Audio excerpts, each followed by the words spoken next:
दोस्तों पहले आप इसरो का ये ट्वीट देखिए। ये 14 अगस्त का मामला है जब इसरो का यान 150 किलोमीटर गुणा 177 किलोमीटर के ऑर्बिट में पहुंच गया था।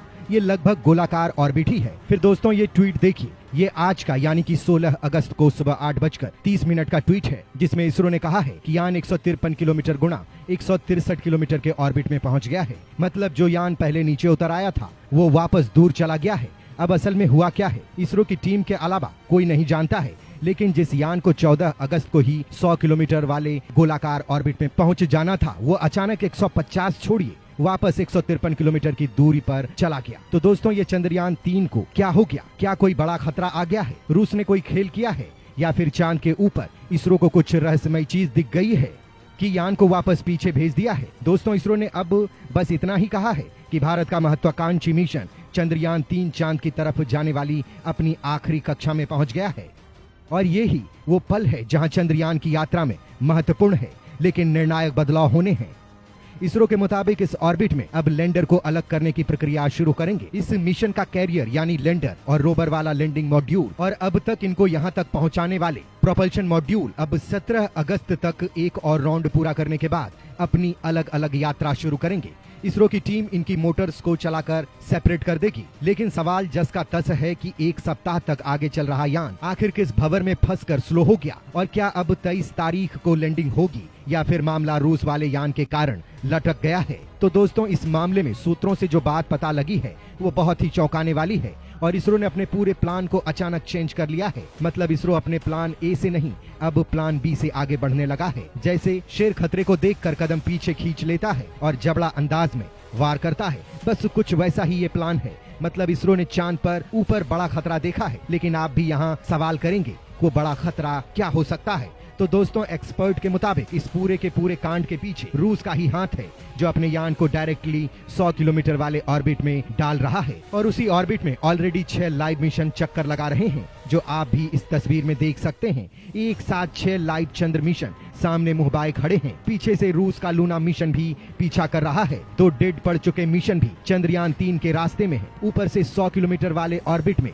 चंद्रयान 3 को फॉर साइड में सिग्नल टूटने की दिक्कत भी हो सकती है। लिहाजा दोस्तों हमारे विश्वस्त सूत्रों के मुताबिक इसरो ने प्लान को बदलते हुए यान को इसी 150 किलोमीटर के आसपास के ऑर्बिट में स्टैटिक करके इसके लैंडर को प्रोपल्शन मॉड्यूल को अलग करने की ठानी है। फिर इसे सीधे 30 किलोमीटर की ऊंचाई पर पहुंचाने की व्यवस्था की जा सके ताकि ईंधन और समय दोनों बच सके, साथ ही चांद के खतरे से यान को भी सुरक्षित रखा जा सके। दोस्तों रूस कहने को तो दोस्त है, लेकिन उसने भी चंद्रयान 3 की लैंडिंग को लेकर जो अफरा तफरी मचाई है, हमारे यान से पहले लैंडिंग करवाने की ठानी है, वो कई सवाल खड़े कर रहा है। क्योंकि असल में जो खोज भारत उतरते ही कर लेता, नया रिकॉर्ड बना लेता, वो क्रेडिट अब रूस लेना चाहता है और इस मामले में रूस भारत के यान के साथ भी गड़बड़ी कर सकता है क्योंकि रूस का सीधा सीधा दुश्मन नासा है और चंद्रयान 3 के साथ उसके उपकरण भी हैं। लिहाजा रूस कुछ भी गड़बड़ करवा सकता है। लिहाजा दोस्तों इसरो ने 50 किलोमीटर दूरी पर ही अपने यान को रोक दिया है। मतलब दोस्तों जहां पर रूस का भी कोई जोर नहीं चल पाए वहां पर इसरो ने अपना यान पार्क कर दिया है। दोस्तों रूस भारत को छकाने में लगा था, लेकिन भारत के चंद्रयान 3 ने रूस के लूना 25 को ही छका दिया है।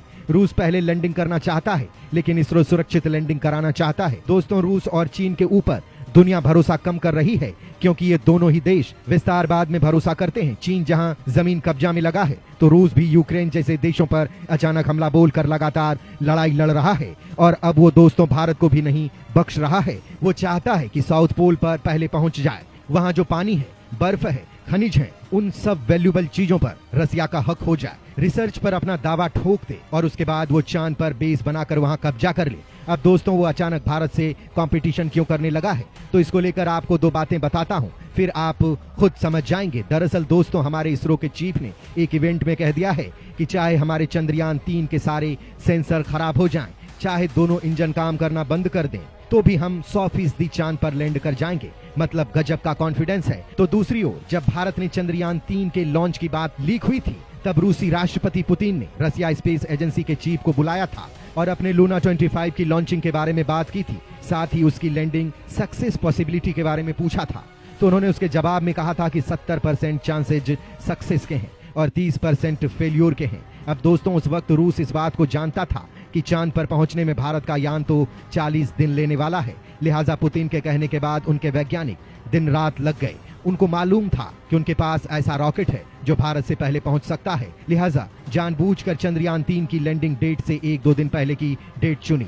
जबकि दोस्तों सारी दुनिया जानती है कि रूस तो पहले ही चांद पर पहुंच चुका था, बाकायदा कह चुका है कि चांद की बंजर जमीन पर पैसा बर्बाद करने में कोई फायदा नहीं है, और अब अचानक कहने लगा है कि हम तो 1990 से ही प्लानिंग कर रहे थे, 2021 में ही मिशन लॉन्च करने वाले थे। तो फिर भाई ये चंद्रयान 3 से क्या दिक्कत थी?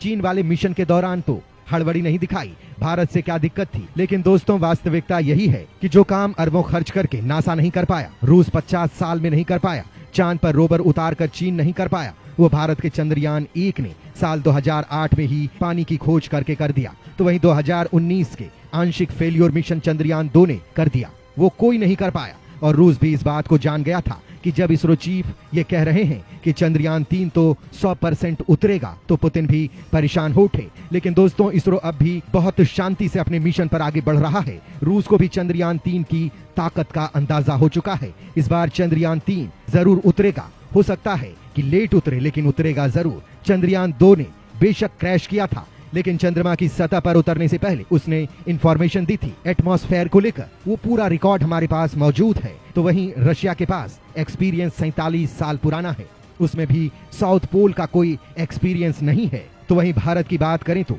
इसरो के पास चांद पर काफी टाइम भी है और ईंधन भी है। इसरो चाहे तो इंजन से रेट्रो फायरिंग करवाकर बहुत जल्द 30 किलोमीटर की ऊंचाई तक पहुंच सकता है। यानी इसरो चाहे तो पहले ही चंद्रयान 3 को शेड्यूल लैंडिंग साइट पर लैंड करवा सकता है। हालांकि इसरो चाह रहा है कि जल्दबाजी या रेस के चक्कर में पड़े बगैर यान को 100% सही लैंड करवाना है, क्योंकि रूस तो खुद ही श्योर नहीं है